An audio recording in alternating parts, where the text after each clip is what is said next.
Wie wäre es, weniger Zeit mit dem Einkauf zu verbringen und dafür mehr Zeit für deine Lieblingspodcasts zu haben? Mit dem Rewe Abholservice geht das. Bestell deinen Einkauf einfach online und hol ihn bequem und fertig gepackt im Markt ab. Natürlich ohne Mindestbestellwert. So bleibt dir mehr Zeit für die nächste Podcast-Folge oder deine Lieblingstracks. Jetzt ausprobieren auf rewe.de/shop oder in der Rewe-App.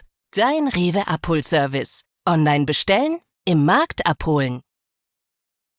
This podcast is supported by Progressive, a leader in RV insurance. RVs are for sharing adventures with family, friends, and even your pets. So if you bring your cats and dogs along for the ride, you'll want Progressive RV insurance. They protect your cats and dogs like family by offering up to $1,000 in optional coverage for vet bills in case of an RV accident, making it a great companion for the responsible pet owner who loves to travel. See Progressive's other benefits and more when you quote RV insurance at Progressive.com today. Progressive Casualty Insurance Company and Affiliates. Pet injury is an additional coverage and subject to policy terms.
Entering a realm between the hidden and forgotten, a slipstream caught between realities, a secret museum of the esoteric, the private library of shadows, all taking place in a world forged from mystery and caught between logic and myth. You are entering Parareality. Good evening, seekers of the strange and the unexplained. Welcome to Parareality, a place where shadows whisper, mysteries linger, and the line between fact and the unknown grows razor thin. I'm Sandman, your guide through the hidden corridors of reality. Here, every question awakens a mystery, and every mystery pulls us deeper into the truth concealed in the shadows. Tonight, we step once again into the world where truth and mystery collide. Well, listeners, tonight, we're stepping into the world of magic, mystery, and rebellion. My guest is Emma MacDonald, an author who doesn't just write about witchcraft. She lives it. Emma's latest novel, Whispers Most Foul, is a magical mystery that takes us inside an academy of witchcraft. But the story isn't your typical tale of spells and incantations. The main character can't cast a single spell, and that's something her chancellor mother and her peers won't let her forget about. What unfolds is a story not just about magic, but about empowerment, identity, and resilience. And that's what makes Emma's work so compelling. You know, fantasy has exploded in popularity over the last few years, and it's easy to see why. These stories are often driven by rich, complex characters who mirror our own struggles, whether they're human, supernatural, or somewhere in between. They spark our creativity and push us to imagine new worlds, and maybe most importantly, give us a way to escape our own world.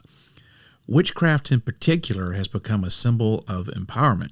It's about taking control of your life, reshaping your world, and sometimes even challenging the rules society has placed on you. That's part of the reason witches continue to fascinate us. They're rebels, survivors, and dreamers all at the same time. Emma MacDonald brings all of that to the page. She grew up just outside of Washington, D.C., and while her academic background is in international relations, her true passion's always been storytelling. Her books blend of magic and romance with detailed, character-driven narratives, the kind that makes you feel like you've stepped through a doorway into another world. Her imagination shines in the way she integrates magic seamlessly into her writing, making the impossible feel not only possible, but natural. In our conversation tonight, Emma opens up about her personal journey as a practicing witch, how she came to embrace it, what that means in her life, and how that path has shaped the stories she tells.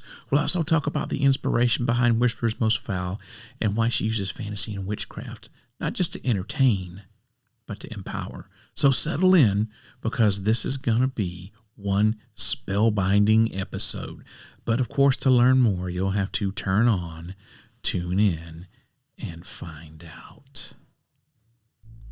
Okay, so before we get into talking with Emma MacDonald, I want to take just a moment here and address a couple of emails that I've gotten recently, and they both are in response to the last episode that I just did on feral humans in the Smokies. And I had a couple of people, specifically someone named Jesse Hemphill and another person who goes by Drew Spad. So they were asking about why there's so many commercials in the podcast before it even starts. And they had, well, basically, they didn't like it. It's complaints, right? So I want to take just a second to address this. It's something that has been asked to me a couple of times in the past. I've never really addressed it on the air, I don't think, so I wanted to take this time to do so. So I belong to a major podcasting network, Evergreen Podcast, and I signed a contract. And part of what is required of me by signing this contract, I have to meet certain requirements, right? So part of what the requirements are is that I have to have 2 commercials at the front of my podcast before it even starts, before you hear a word from me. Before my theme music starts, I have to play 2 commercials. And then at the end of my podcast, after I go off, there has to be 2 commercials at the end. And then they recommend that there be so many commercials in between. So I can't do anything about that. I can't change that. I'm contractually obligated. As a matter of fact, when I upload my podcast to Evergreen, they automatically have 2 commercials before and 2 commercials after, and I can't take them out. So that's how it goes. And I think you'll find that all podcast platforms are moving to a model that's very similar to that. Whether the podcaster is participating in revenue sharing or not, that's how one of the ways that podcast platforms make their money is they sell advertising, and they play commercials, and they will insert commercials into podcasts, whether the podcaster, the host, is participating in revenue sharing or not. That's just the way that things are going. So if you're looking for a podcast that doesn't play commercials, you're not going to find it anymore. It's going to be very, very difficult if it exists at all. It's just a very, very rare thing. So, also us podcasters that are at conferences, or whether we're vendors or whether we're presenting at conferences or whatever, we have to advertise that ourselves on our own podcast, or else how is the people going to know? I mean, we can do social media, sure, put it on the website, sure, but people listen to the podcast too. So naturally, we're going to put it out there, and we're going to have it, in our podcast to let people know what we're doing, where we're going, where you can see us in person. So, that's just the way things are going. And I'm sorry if you don't like it, but there's not anything that I can do about it. And there's not really anything that you can do about it. There's not anything anyone can do about it. I'll tell you the same thing that I told Drew Spad and, what's his face? I'm sorry, I forgot the other guy's name off the top of my head. Drew Spad and Jesse Hemphill. I'll tell you the same thing I told them. Fast forward, just hit the fast forward button. If you don't like the commercials, you can always fast forward, through any part of the podcast. Fast forward through it. It takes less effort to use your index finger to fast forward through something than it does to take time out of your day to write an email complaining about commercials. So, there you go. I don't know what to tell everybody other than, I signed a contract and I'm with a podcast corporation and they say you're going to have commercials. You go listen to any other podcast, they're going to have commercials. It's just the way it goes. So, I'm sorry that Jesse Hemphill and Drew Spad, I'm sorry you guys don't like it, but just fast forward. That's all you guys got to do. It's just fast forward. So, hey, if you guys want to write and tell me that you like the podcast, that's great. I want to hear from you. If you want to write and tell me, hey, you suck, I don't mind hearing from. I want to hear about that too, because if you think I suck, I want to know why you think I suck and maybe how I can improve and get better. So yeah, write me and let me know what you think. Good, bad, ugly, in between. I don't care. Just be nice and cordial about it. That's all I ask.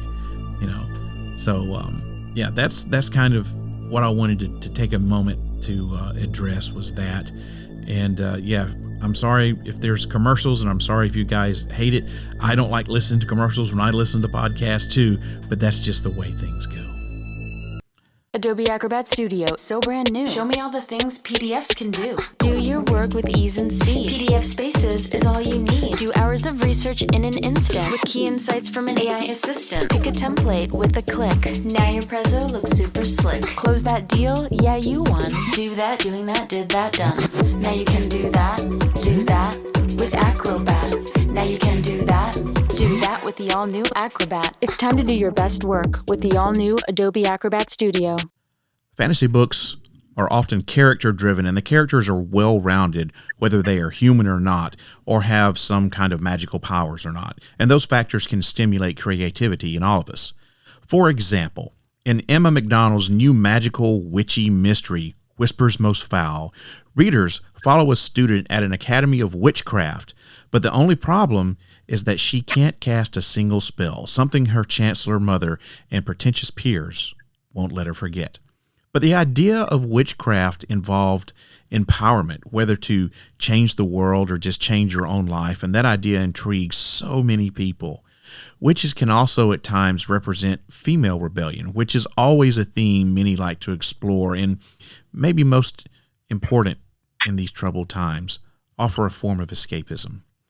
My guest tonight, Emma MacDonald, has always had a love of books and writing, and she loves to write fantasy with a big splash of magic and romance.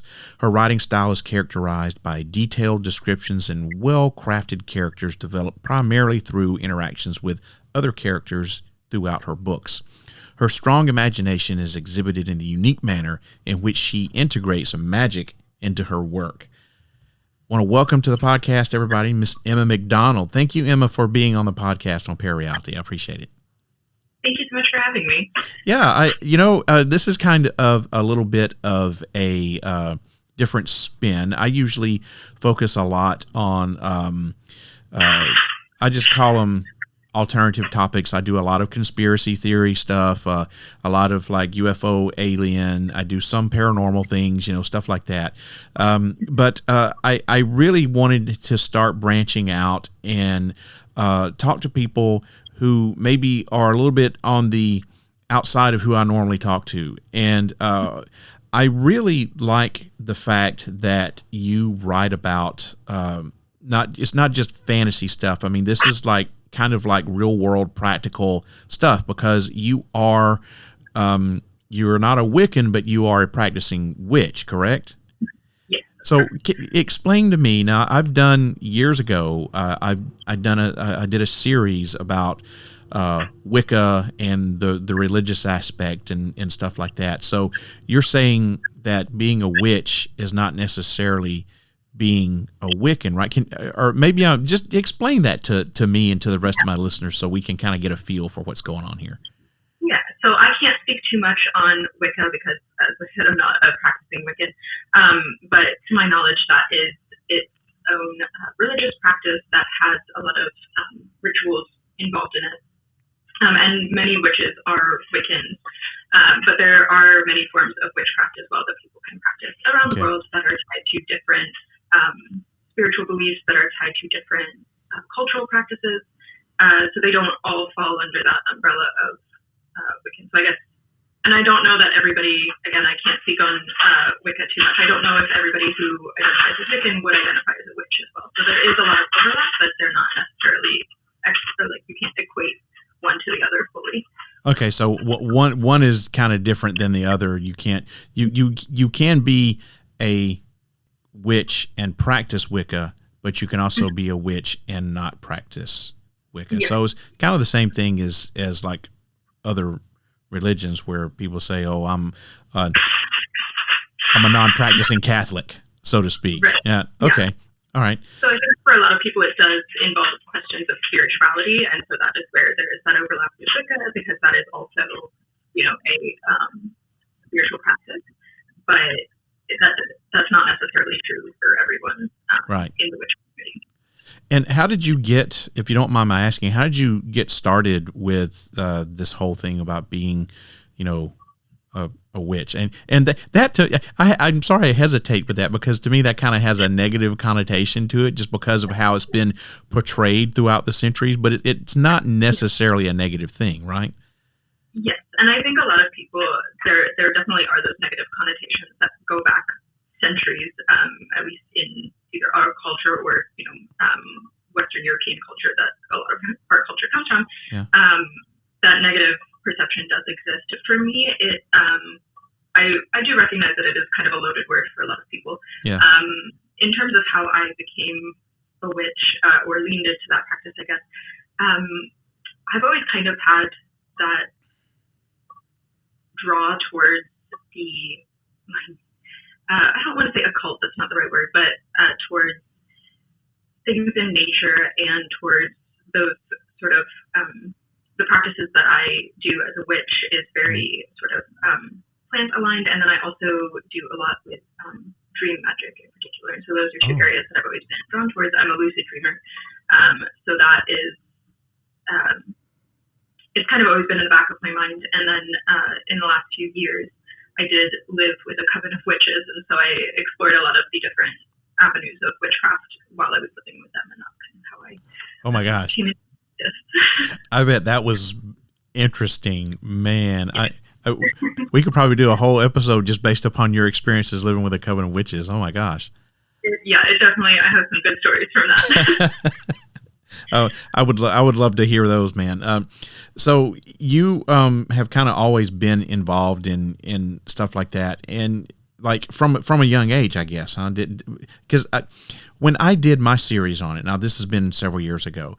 One of the things that I learned, and please forgive my ignorance, number one, because I am not a practicing Wiccan or anything like that. So, but one of the things that I learned was that a lot of females, number one, females are more into it than the men are, and a lot of females get into it at an early age, like right around the puberty area, like when they're just coming into themselves. Is there any truth to that? Was that something true for you as well? So I think that there is something to be said for whether it's witchcraft or paganism, where there's also a lot of overlap between witches and pagans as well, or Wicca. I think one of the reasons that a lot of women are drawn to those particular spiritualities and practices is a lot of us were raised in Christian faith, and those tend to come down a lot harder on women, and it is kind of very centered around men. And I mean, the whole religion was built by men, and so there is a lot where if when women leave Christianity, if they're looking for that spirituality, witchcraft, Wicca, paganism, those tend to be places that they look for that, where they feel a little bit more empowered by it, because it isn't necessarily so structured or hierarchical in a way that kind of takes away women's power. Yeah, that makes sense, and that kind of goes along with what I learned about it when I was doing a lot of the research on it. And I think that's true also of queer people as well, tend to be drawn to those spaces as well for the same reason. Again, starting their spiritual journey in Christianity and then moving over to that, they are kind of pushed out of Yeah.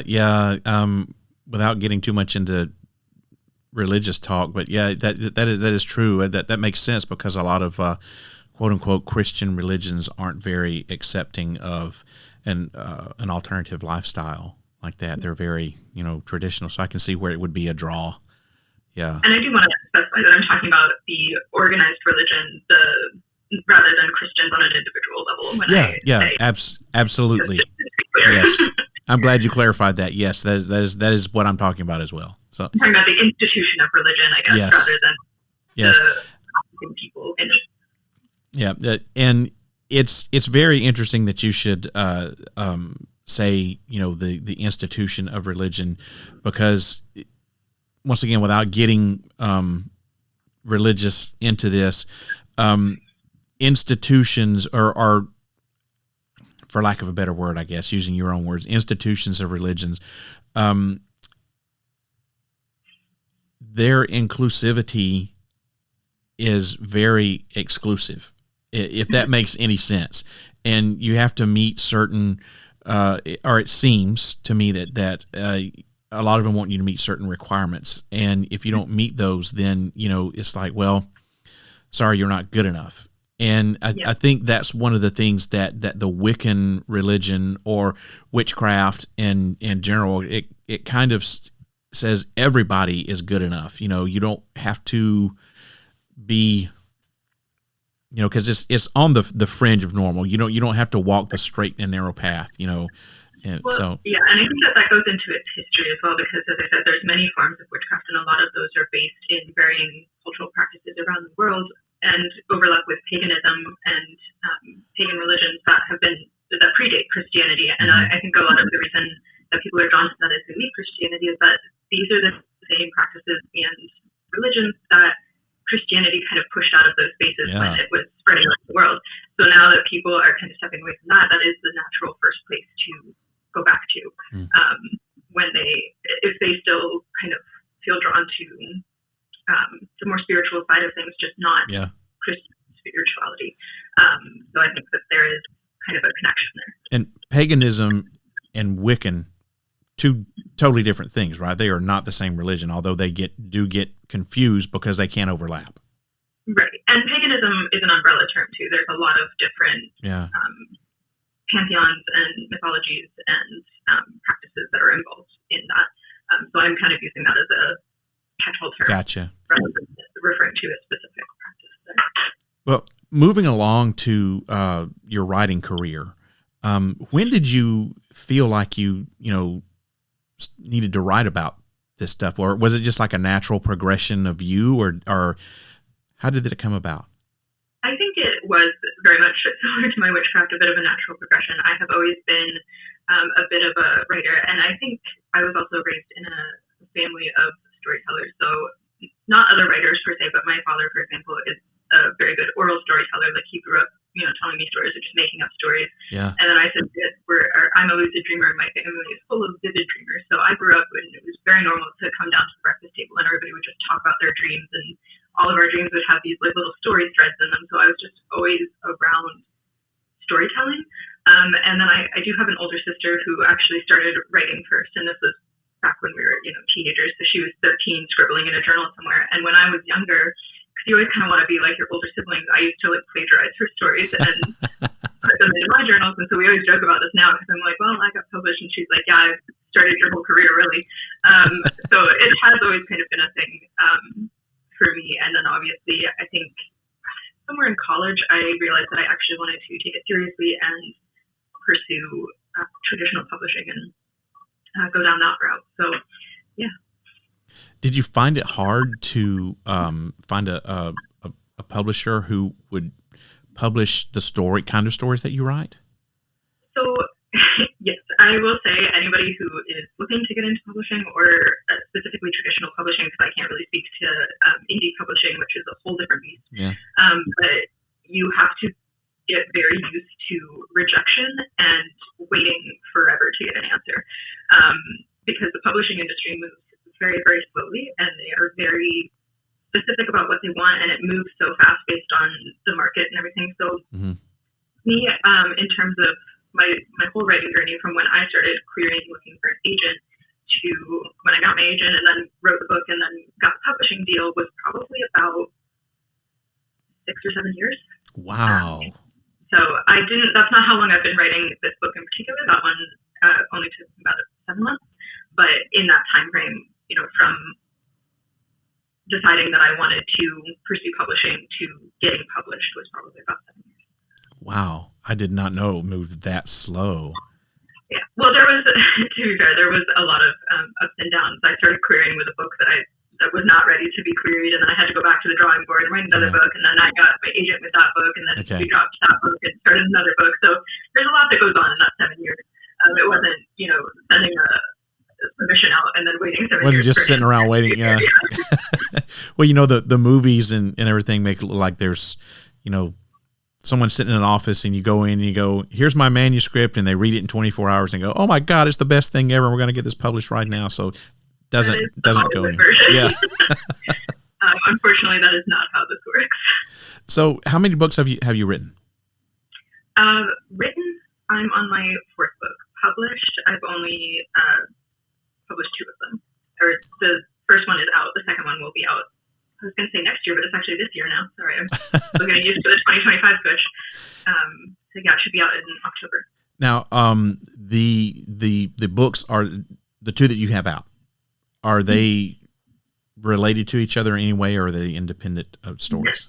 So the first book, Whispers Most Foul, came out October of 2024, and then Whispers Most Deadly is its sequel, and that will be out in October of 2025. And that I just finished the edits on and turned in. So okay. Okay. And where can people find your books? Yeah. So for Whispers Most Foul, I have all of these things up on my Instagram page. And my Instagram is MacDonald_author. And I have just in my bio, there's a link where you can find everything. So there's the UK version and the US version, and all the links that you can, various stories you can buy that from there. Okay. All right.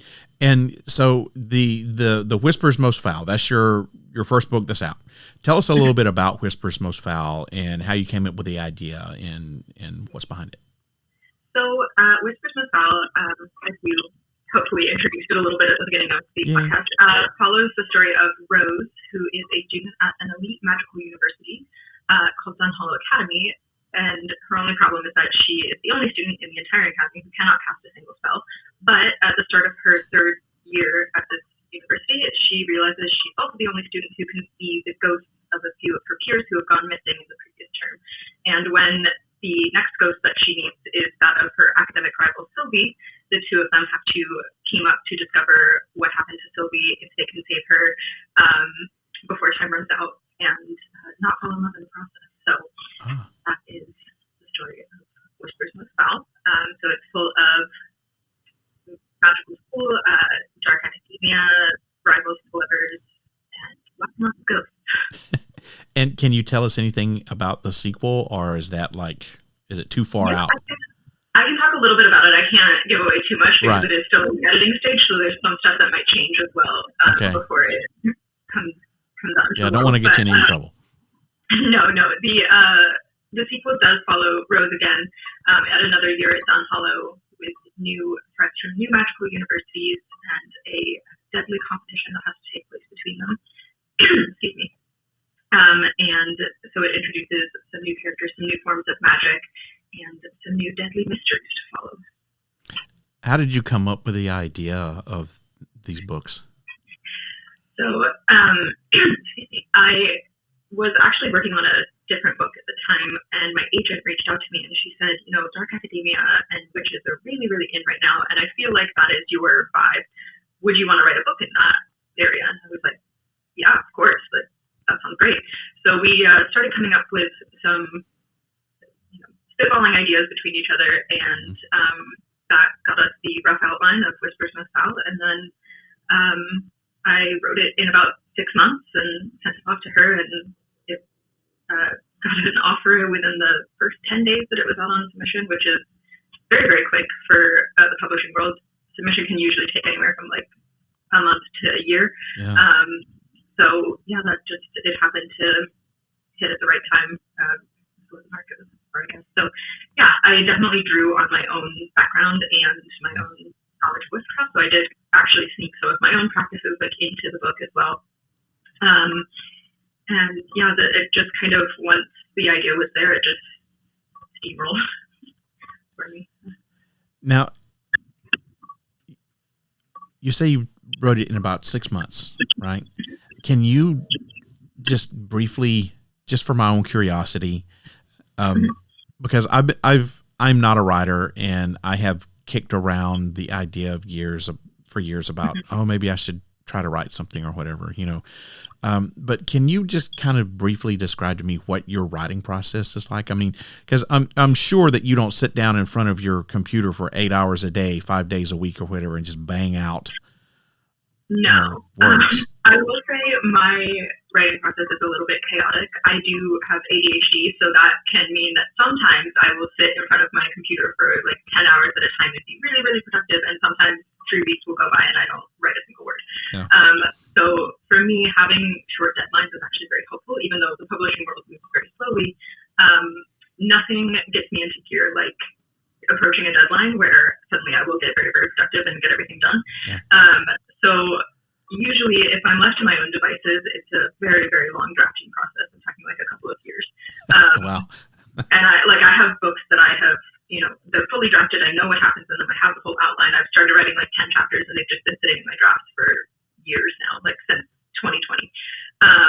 And then these books, when I had, an actual deadline, the urgency to actually get them done, I can get them done a lot faster. Book 2, I wrote the first draft in 3 months.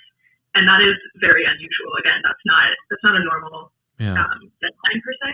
But generally, I start with, I'm actually the kind of writer that starts with the ending first. I want to know where the story is going to end up, and then I go back from there, because I like to know what the overall message of the book is going to be, what the overall themes of the book are going to be, and what, when you tie everything up in a bow at the end, you want to make sure that it feels earned and that everything has kind of been leading to that point. So if you know that point from the beginning, you can kind of take the threads and go backwards and figure out how to pepper in little things that will eventually lead to that. So I find that really helpful. So I usually at least outline or write parts of the ending first, and then I go back and I start from the beginning. And then I don't necessarily go chapter by chapter all the time, because again, a little bit chaotic. I will oftentimes hop to whatever scene pops into my head, because a lot of times I'll just get conversations between characters that I have to jot down really quickly, and then I'll build the rest of the scene around that. So I'm not the type of writer that makes a nice little outline and then writes chapter by chapter and then gets the whole draft done and then starts a new draft and edits everything. And some people do that, and I'm envious of them that they can be so organized, but that is not me. So, wow, that does sound very chaotic. I don't know that I could. I don't think I could operate like that. Yeah, it's definitely not for everyone. And I do have writing friends who are the exact opposite, who are like, I need to have everything spelled out in the outline. Yeah, that would be me. The outline, and I won't change anything until I'm done with this draft. And I'm like, yeah, it was in the outline, but I actually don't like that anymore, so I'm just going to change it. We're going to change this whole plot thread. Just finish the draft first. So, it takes all sorts. Well, whatever works for you, right? I mean, it's obviously it does work because you're having some success. So congratulations on that. It doesn't matter how chaotic it is. If it works, right?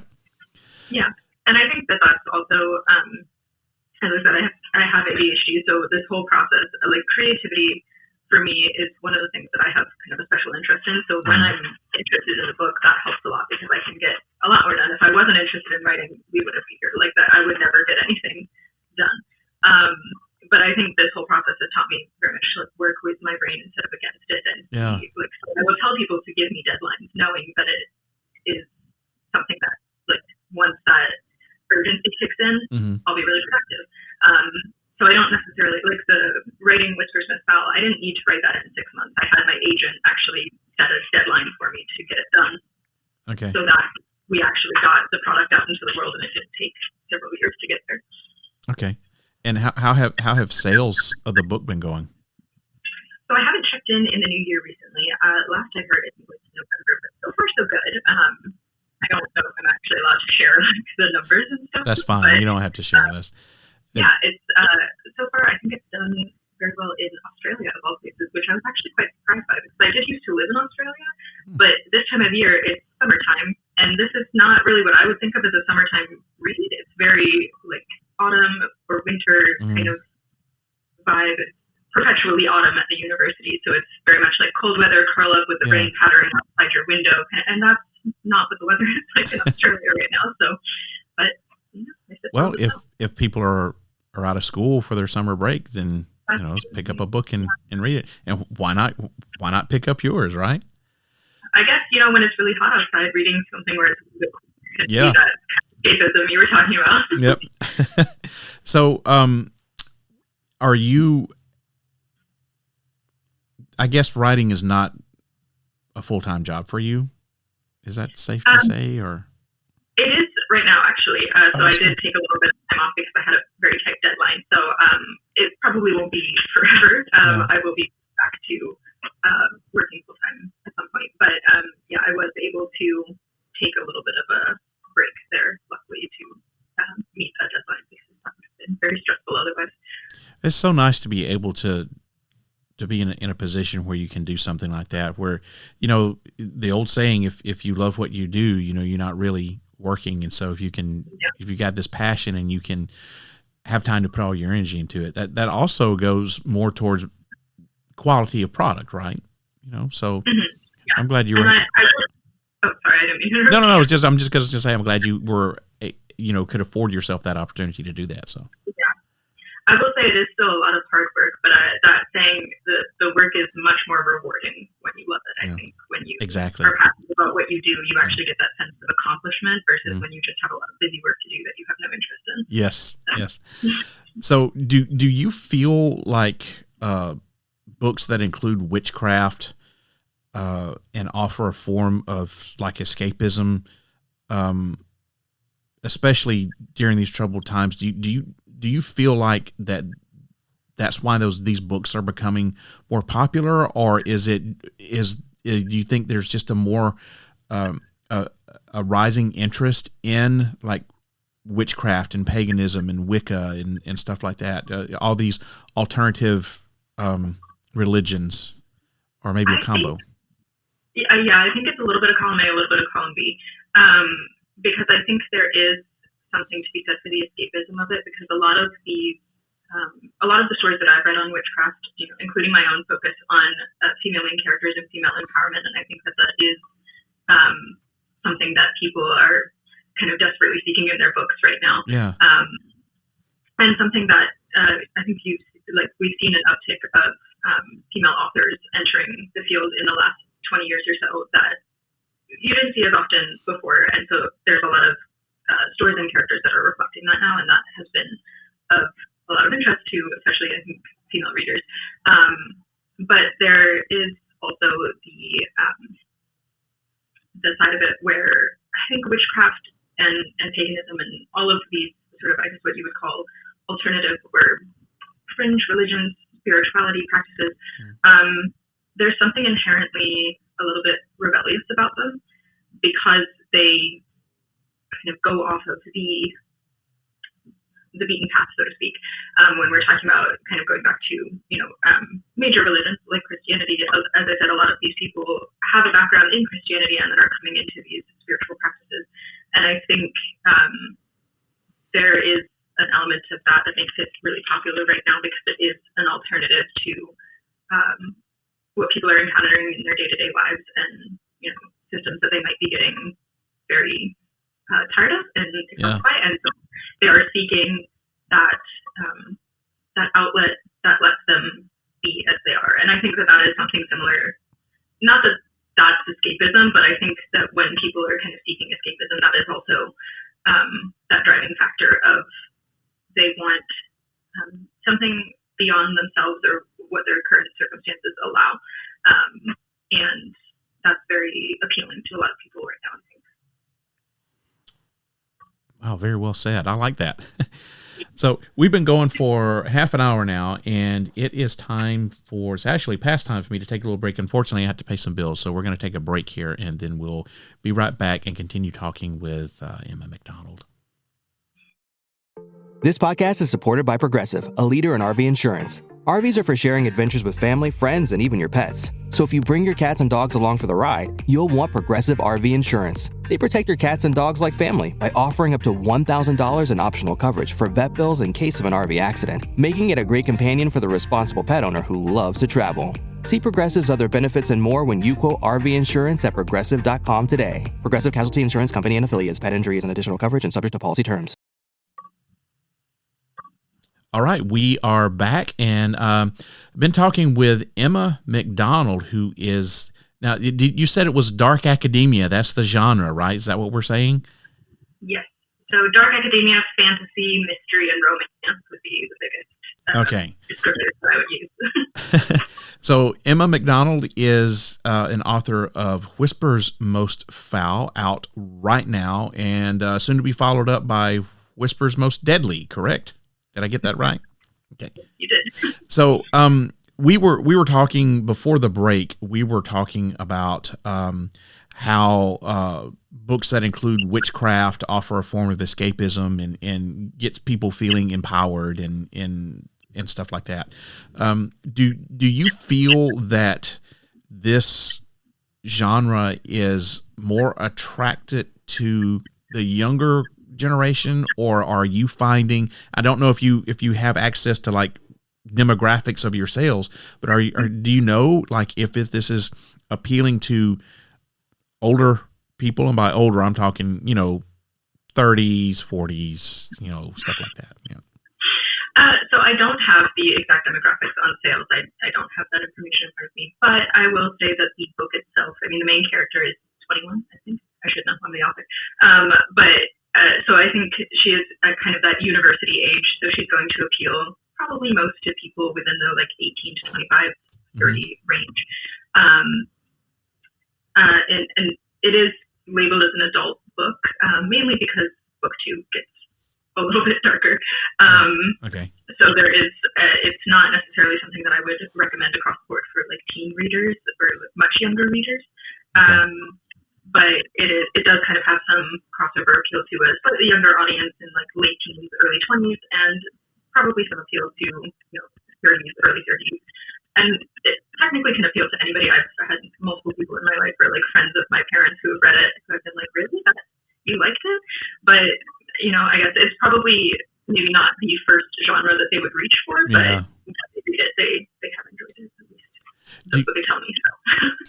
There was a time not too long ago where the paranormal romance genre it seemed like you could not go to a bookstore without seeing rows and rows of paranormal romance. Is this anything like that, or is this something totally different? You called it dark academia earlier, and I really like that term, but paranormal romance was not something that you used to describe your book. So I think it definitely could fit. I think oftentimes the only reason that I'm hesitant to use it is because a lot of times with paranormal romance, it takes place in our world, but with vampires, werewolves, ghosts, sirens. All of it, but it's in our world, but it's a little bit paranormal, where this one is in a secondary world, and there's a lot to do with ghosts. One of the main characters is a ghost for the majority of the story. So it definitely could be classified under that, but I don't use it necessarily as the main descriptor, just because I think that would give people the idea that it is in our world and dealing with paranormal elements, where it is dealing with paranormal elements, just not in our world. I like the dark academia term. I wrote that down, as a matter of fact. I gotta remember that. I like that. It is also, so dark academia is both a genre and an aesthetic. And I think people often just think about it in terms of the aesthetic, which is very kind of, if you think of, Oxford University style, rainy days, reading the classics, that kind of thing. Harry Potter stuff. Yeah. Yes, exactly. I think the genre, it's when we're talking about the genre, a few things that it should deal with, is in its description, what it deals with is, first of all, a lot of sort of critique on the structures of academia and the corruption that is inherent therein. Yeah. So it's a very insidious genre because of that.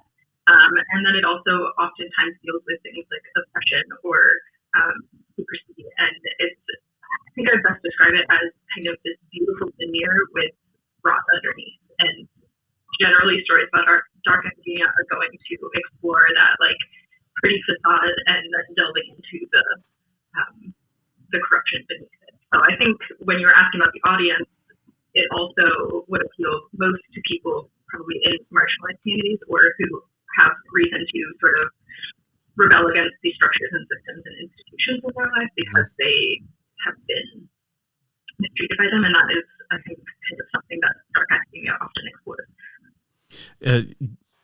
Are your books, or your book that you have out now, has it been, to your knowledge, is it being accepted or embraced by the Wiccan and the pagan community, the witch community? God, that sounds so stupid for me to say that. I'm sorry. I don't know if that. I don't know about Wiccan. I have done a podcast with like a pagan podcast, and they seem to really enjoy it. So I think so. I don't know at large. I don't have the data. I would hope so. I would hope that they could find something appealing about it. But yeah, unfortunately, I just don't know. Are you feeling kind of like you are like a voice for practicing witches, or did you feel like obviously you're having some success with this, right? And you're able to do this full time, at least for now. So there's a factor there that says, okay, this is doing really well for you. So are you feeling any pressure, whether it's external or maybe just internal, to be a voice for, not necessarily Wicca, but witches and alternative views of the world and stuff like that? I hadn't really thought about it until you just said that. I guess I would be hesitant to make myself a voice of anyone or anything. Mm-hmm. That would, like, if I was saying that I was speaking for other people, that would feel very icky for me to do. But if other people, are finding that what I write really speaks to them or, speaks to something that they can relate to, I think that would make me feel pretty good about what I had written, I guess. I don't think I would put myself out there as some beacon of morality or guidance on any of these subjects, because I am just one person in a larger collective. So I will say when I write these stories, I do want to take into account the people that I include in stories and the stories that I tell and how I tell them, because I think that is very important, especially if you are including characters that are outside of your identity, to be very careful with how you approach that, because again, when people can see themselves in those stories and see their identities represented, mm-hmm. you want them to have a good feeling about that, not that they've been treated as some caricature just to be in this movie. Right. I appreciate that. Yeah. So you said that in these books that you have taken some of the experiences from your personal life and kind of interwoven them into the characters, into the book and what they're going through and stuff. So as a person who is a practicing witch, do you get a lot of like friends or family or whatever that says, hey, I need, help with whatever, like, I'm not going to pretend I know what I'm talking about. So, please forgive my ignorance here, but, do you get people that come up to you and say, hey, can you help me, do a spell? I'm having bad luck, or, can you get this guy to fall in love with me or whatever? I don't know. I don't know if anybody comes up to me like that directly for, and asks for a spell kind of thing, but with my friends, the ones that are similarly either into the same practices or practice the same things that I do, we often do spell work together or, observe rituals together. So I don't know if I've ever had anybody come up to me and just be like, "Hey, can I have a love spell?" And to be fair, I don't know that I would do Probably that wouldn't do it anyway. Yeah. But if somebody is like, I have had somebody who was in hospital and a friend of theirs asked for something with healing intent, and so I made her a little spell jar with sort of healing herbs. Like it's a whole process. Yeah, I think that's kind of more where I was going towards anyway. And like I said, forgive my ignorance, and I know what I'm talking about, but that's kind of where I was going towards. So yeah. Yeah. So I do often make little spell jars for people. If I know they're going through something specific, I will put an intent into that jar and send it to them, so that it. Sometimes it's for them to put under their pillows. Sometimes it's just for them to keep in a place that they can access it. And it also, it depends on their own beliefs. Sometimes I think it works in the same, like from my practice, it works with the same sort of intent as prayer in a lot of ways. Yeah. Where like I hand somebody a spell jar, I don't think that they're gonna pop it open, sprinkle it on somebody, and magically all of their problems are fixed, right? Yeah. It's the intent that you put into it. If you're giving it to somebody to say that I care, I'm thinking about you, I'm putting these these vibes, things out into the universe in hopes that it helps. But I wouldn't, hand somebody a spell jar when they have a broken leg and be like, this will heal you. Yeah. And then tell them to go to the hospital. Like, still go to the hospital. And then on top of that. Yeah. This is just a little boost. Yeah. I get it. Yeah. So you mentioned back at the first of the show here that you spent some time living with a coven. Obviously you're not living with them anymore. But have you ever been, were you a member of that coven, or have you ever been a member of the coven, or are you more of a solitary practitioner? And what's the big difference in the way that you approach things? Well, I think coven is just kind of another name for community, and specific oftentimes to either witches or vampires, in this case witches. But I think in that sense, we weren't constantly doing rituals or anything. I mean, we were, but like it wasn't like spooky witchy things going on every night. Like it is just people living their lives and living together and getting that sense of community, talking about their various beliefs, their various practices. So I think it's the same thing really that you would get in any other spiritual community that lives together. So I will say it wasn't necessarily like a formal coven where you had to go through anything to become a part of it. Like it was just kind of a bunch of witches living in the same house, so an informal sort of coven there. And then they had other witches and pagans that they knew that would come and do rituals at the house as well. So I guess yes, technically I was part of the coven, and I wouldn't say that I'm a solitary witch. As I said, I do have a lot of friends that practice, but a lot of them have different practices. So we will discuss on various things when they overlap, or just talk about our own things going on. So I think there is a little bit of an element that is solitary, but also community as well. So I think that's true for most faiths or spiritualities. There is a solitary element that you have within yourself, and then you take that into community as well.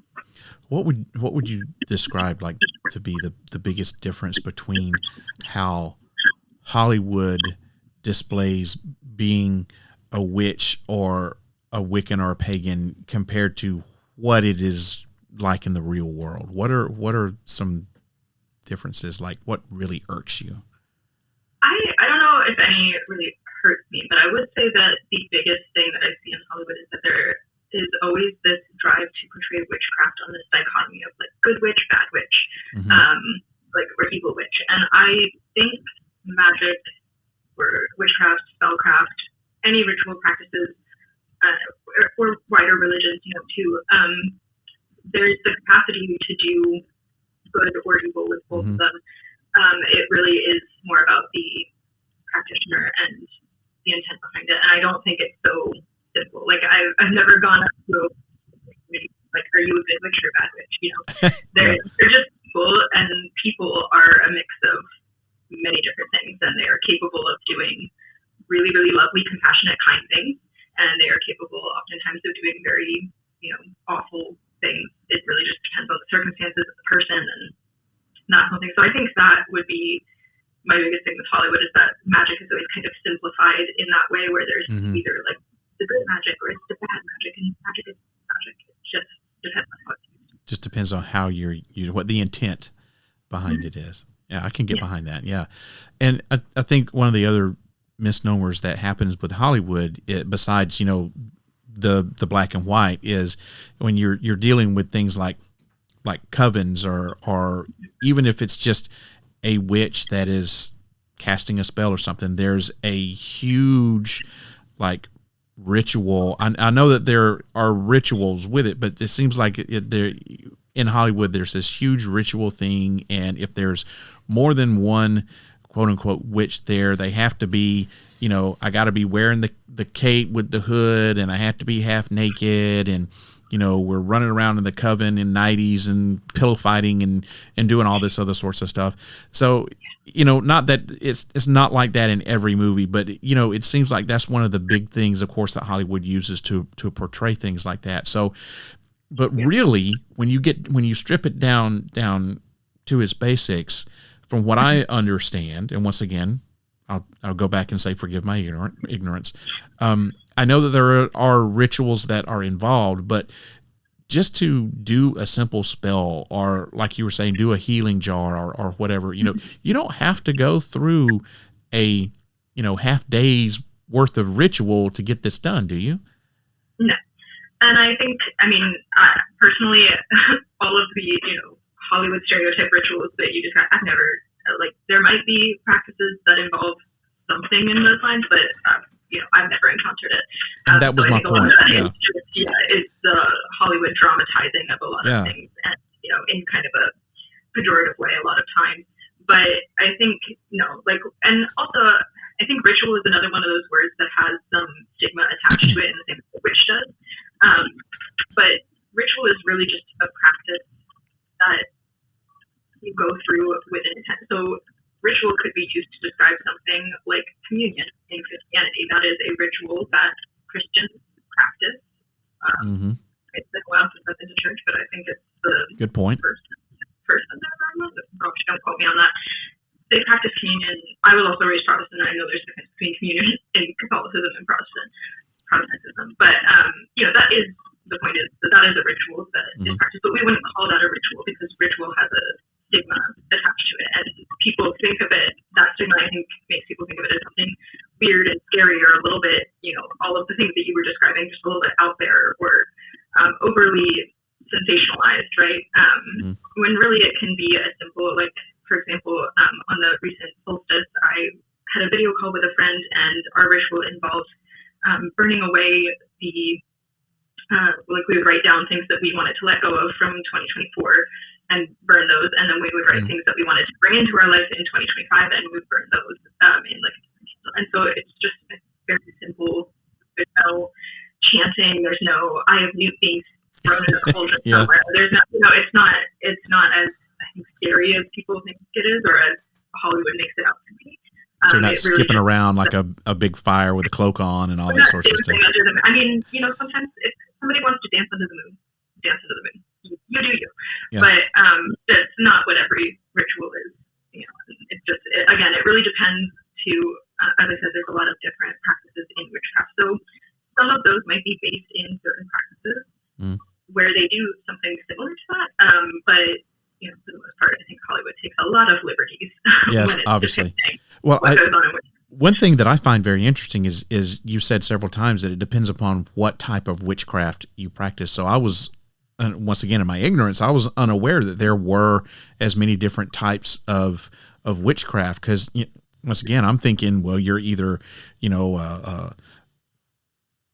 the white witch or the dark witch, and wasn't thinking that there could be as many different types of witchcraft or witches or whatever, as there are traditional Christian religions. So that actually makes a lot of sense now that I stop to think about it. A lot of witches would probably call me the green witch or a kitchen witch, because I do a lot of my spell work is around plants, like herbs, cooking, or creating things, in my kitchen. But there are also, well, first of all, within witchcraft, there are people who focus on, astrology, and they're cosmic witches, and they do a lot of divination practices. Or there are, sea witches, for example, or somebody whose practice involves a lot, like if they live very close to the ocean, they might bring the environment that they live in into their practice. But then outside of that as well, as I said, there are established religious practices that people kind of throw under the umbrella of witchcraft, which practitioners of those practices might not, identify themselves as witches. But they kind of get tossed under that umbrella term sometimes. So there is a lot of overlap, as I said, I think, between witchcraft, paganism, Wicca, all of those things, but they also have a lot of differences between them and a lot of nuance as well. That's very interesting. I've actually heard of green witches, so I'm going to have to take what I said back. So I knew there was green witches, I knew there was the white witch, and I knew there was the dark witches. I use my air quotes here. So, but yeah, I never thought about it, and it makes perfectly good sense. Whatever your environment is, to bring that into your practice. So yeah, and I think for a lot of witches, it is really like one of the big things is kind of reconnecting to nature, the natural world. Yeah. Whether that be through, your literal physical environment or, celestial bodies. Some are very attached to the moon, the sun, stars. It is kind of just taking in the world in a very spiritual way. That is outside of, organized religion. Right. It is a very spiritual way of looking at things, and it is very nature based, and that's one of the things that I always liked about it, or the two things that I always liked about it was that you can be spiritual without being what I call religious, and it's always a great thing when you can involve nature into whatever it is that you're doing. I mean, we only got this planet; we need to try to save it as much as we can, and I understand it's about more than that, but it is a very nature-based. But it is, I think you touched on something there about, we only have the one planet. It is really, when I talk about connecting to the world around you, at least for me, and I can't speak for all witches, but as a green witch, there is a big portion of it. I also really like the point that you made about spirituality not really equaling being religious, because that is very much how I would identify. I'm a spiritual person, but I'm not a religious person. Right. But a big part of it is, for me, is recognizing that you are a part of this world. I think humans have a habit of kind of seeing ourselves outside of, the rest of the natural world. So we, technically speaking, are animals, but we don't categorize ourselves with other creatures. Yeah. And we often see ourselves as like the top dogs on the food chain. We think of ourselves in terms that are not very connected to this world that we live in, and I think that is a lot of the reason why people at large societies have an easier time of sort of destroying the world in search of resources, that kind of thing, because they don't see themselves as connected to the world. And I think that is something that is very much at the core of at least my practice, is reconnecting to the world as a part of it, and recognizing and listening to the natural world around you. So that's why I say a lot of witches bring the environment that they live in into their practice, because if I don't live near the ocean, it wouldn't really make sense for me to bring that into my practice a lot. I respect the ocean greatly, but I live in the middle of the woods, so a lot of my practice is centered around the woodlands and getting all things green and growing. So if only more people would live their lives like they are part of the earth, instead of I am the dominant thing on the earth. God, society would be so much better, and so would our planet. Yeah, gosh. Much healthier. So Emma, we're running out of time, and I want to ask you this question that's been burning in the back of my head. I wanted to ask you this earlier, but I saved it till now. As a practicing witch, can you tell me, real quick, one or maybe two of the freakiest things that has ever happened to you, that you've ever experienced? I think to answer that, we have to get into the paranormal side of things a little bit. So as long as you're going fully into the woo-woo side of things, as I I live in the woo-woo. Let's do it. So as I mentioned earlier, I am a lucid dreamer. Mm-hmm. And I don't, I know a lot of people, a lot of mediums who see spirits and ghosts, or, have some sense of it. I do not, but I do deal with a lot of spirits and ghosts and people who have passed on come to me in my dreams a lot. And that's going to sound very out there. Funny enough, it actually just happened the night before last, where one of my relatives who had passed before I was even born, I had a whole dream about her that I later had to confirm with family. But that is something that I guess isn't one instance, but it happens quite frequently in a way that is a little bit outside of normal. The other thing that has happened, my family used to have this old house in there, or on my mom's side, they had a summer house that we used to go to that was 300 years old, and there was one time that I was there, and every time I would go there, I would have the most lucid dreams of this little girl who would do really violent things. And there was one time where I had an experience with, I think, that spirit that was there that was less than kind. But in terms of how that connects to my witchcraft, I guess because I do a lot with dream magic, as I got older and I would go there, there was just that. I think once I realized what was going on there, it was you start to tap into that a little bit more, and it's not that it gets a little weird and out there and freaky, and you start picking up on some of the creepier things. So yeah. This lucid dreaming, is this something that you can control, or do you find that it happens whenever it needs to happen? So in terms of, I would say that I lucid dream quite frequently. When I'm in the dream, I can control it. I can sort of shape where the dream goes, or what I dream about, or I can, if I'm having a nightmare or something, I can consciously wake myself up out of it to escape that nightmare. I don't necessarily, I can't go to bed and be I will lucid dream tonight, per se. But once I'm in a dream, I do have some measure of control over it a lot of the time. Not every time. Sometimes, I just have really vivid normal dreams, if normal dreams are a thing. But yeah, there's, I guess, there's an element of control, but not total. Well, I don't find what you're saying to be that out there, because I have experienced that myself. As a matter of fact, it might have been even on the podcast not too long ago. But anyway, I was telling someone not too long ago, the man that raised me was not my biological father, but he did adopt me. So he died very tragically when he was, he was only 45. So I was 22 years old, and so I was just becoming an adult, and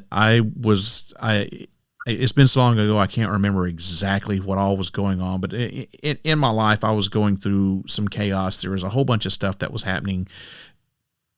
Everything seemed to be falling apart, and my dad had only been dead for just a short period of time, and I'm not one of those people that really remembers my dreams. I can wake up in the morning and go, oh man, I had a dream, but I don't really remember what it was, and I had, not to get too deep in the weeds, but I had one of the most vivid dreams that I've ever had, and I still remember it to this very day. And he came to me in my dream and basically, grabbed me by the shoulders and was like, it's going to be okay. Everything is going to be okay. And after I had that dream and I woke up and I was telling my mother about it, she said, well, that was your dad coming to you in a dream, and he was telling you that everything is going to be okay. And once that clicked, everything that I was carrying on my shoulders, it just kind of washed away. And you know what? Everything was okay. And I really feel like that my mother was right, that was him coming to me, that was like some sort of last ditch effort, for him to come to me and say, everything is going to be fine. This is the last thing that I can do for you, type deal. So.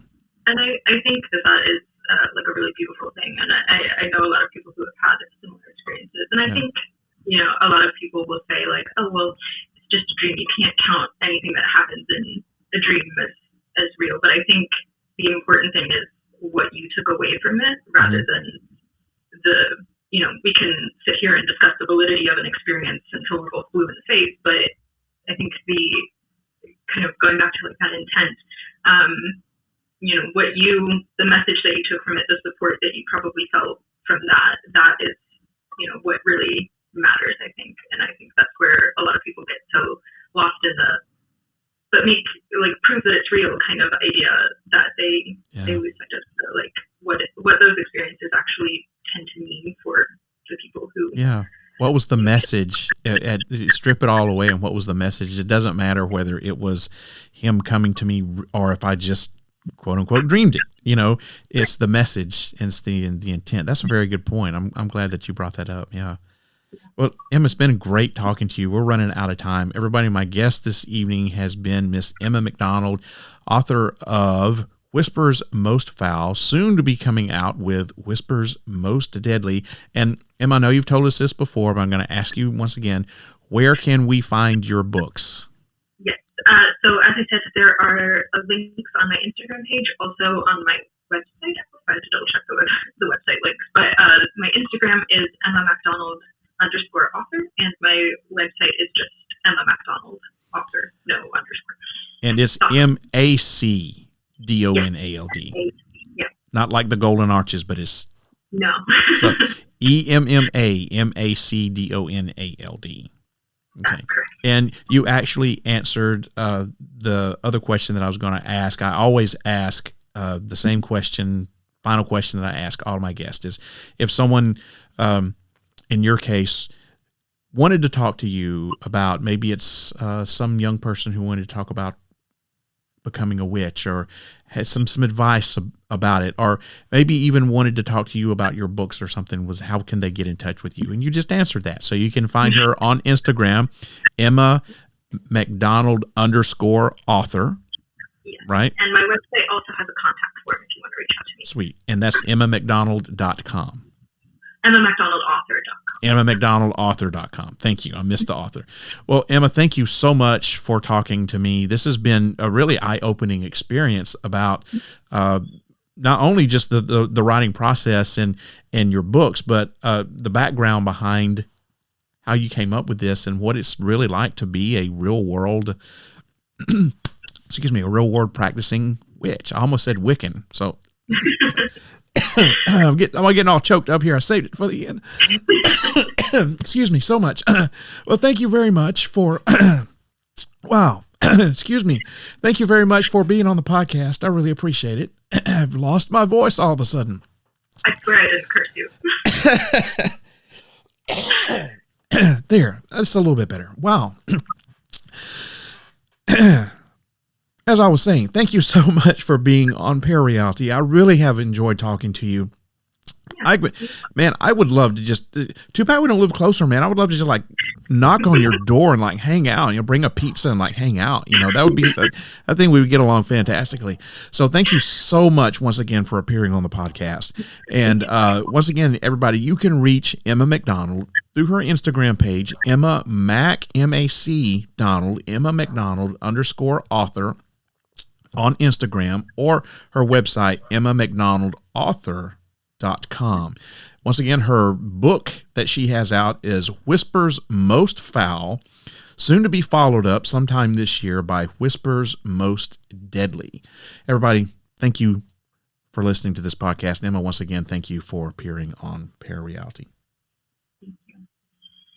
This podcast is brought to you by Carvana. Carvana lets you buy your next car on your terms. Explore a massive inventory online, filter for what matters, and find your perfect match. Then choose delivery to your home or pick it up at one of Carvana's iconic car vending machines. Every car also comes with a 7-day money-back guarantee, so you can make sure it's the right fit. Buy your car on Carvana. Delivery or pickup fees may apply. Limitations and exclusions may apply. See our 7-day return policy at Carvana.com. Carvana. Well, that wraps up my conversation with Emma MacDonald, and I hope you found it as fascinating as I did. What stood out to me most is how seamlessly Emma blends her real-life experiences as a practicing witch with the magical world she creates on the page. It's one thing to write about spells and ghosts and enchantments and stuff like that, but it's another to live a life guided by the same themes of empowerment, resilience, and transformation. Her novel, Whispers Most Foul, isn't just a story about a student who can't cast a spell. It's a mirror for anyone who's ever felt like an outsider, anyone who's ever been told they don't belong, or anyone who's struggled to find their own voice. That's the power of fantasy. It lets us explore the what-ifs and lets us rebel against expectations, and it gives us a safe place to imagine a life where we hold the power to shape our own destiny. And that's also the power of witchcraft. As Emma reminded us, being a witch isn't just about rituals or incantations. It's about empowerment. It's about choosing to stand in your truth, to find strength in the face of doubt, and to transform your world on your own terms.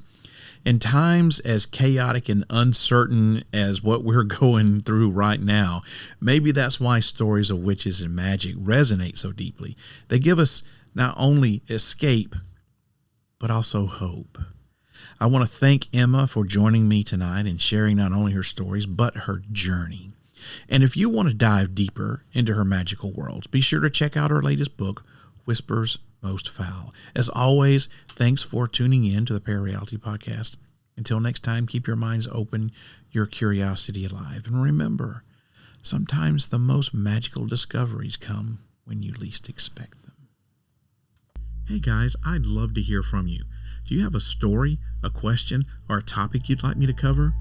Well, you can reach me directly by email at sandman@parareality.com, or for a more personal touch, call the Secret Bunker at 615-492-4364 and leave a message. Just know that by calling, you're giving me permission to feature your voice on the podcast. That number to call once again is 615-492-4364. You want to stay up to date with all things Parareality? You can follow me on all the major social platforms. I'm at sandman.parareality on Facebook, and you can find me on X, Instagram, Blue Sky, and TikTok by searching for @ParaRealRadio. You can also subscribe to my YouTube channel, Parareality1. That's Parareality with the number 1 behind it. And don't forget to visit my website, parareality.com. It's where you'll find an archive of all past episodes for free, along with the latest paranormal news from all around the world under the Para News section, and that's updated almost daily. Your support means everything, whether you choose to grab some gear from my store or simply leave me a positive review. A 3-star or higher review on your podcast app of choice goes a long way in helping this podcast reach new listeners, and I truly appreciate it. Well, guys, as you know, I have a official Patreon page, and for as little as $1 a month, you can get commercial-free episodes and other bonus content from this podcast.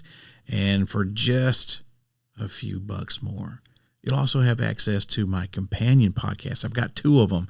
One of them, Midnight Syndicate. The other is Beyond Reality.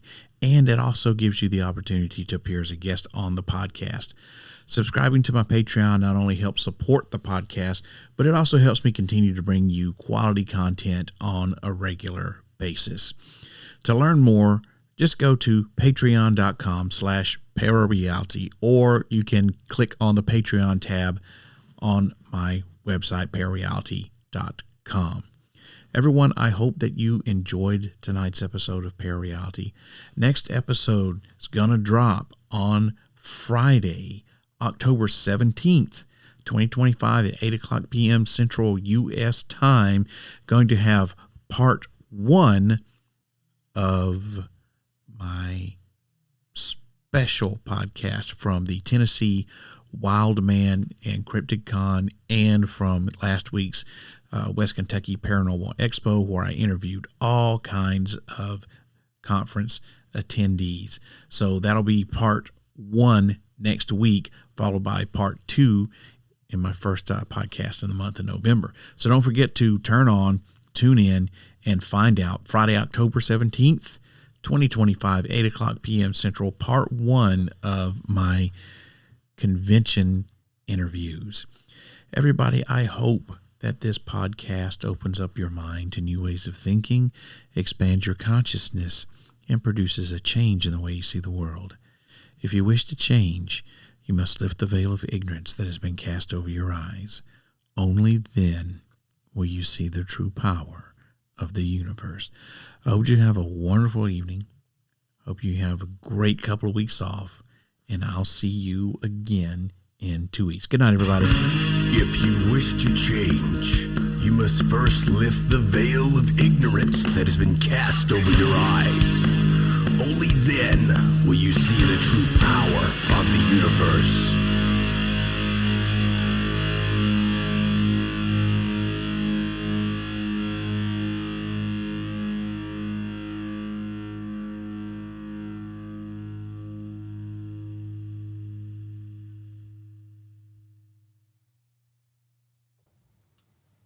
Hey, it's not over.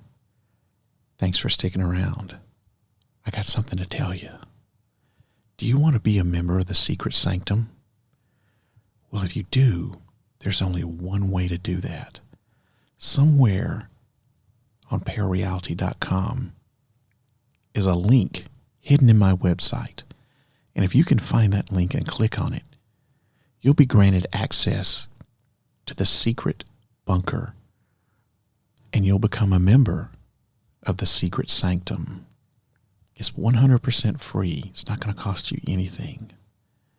And once you become a member, you'll have access to some secret audio files and secret documents, some of which are exclusive only to Parareality and the members of the Secret Sanctum.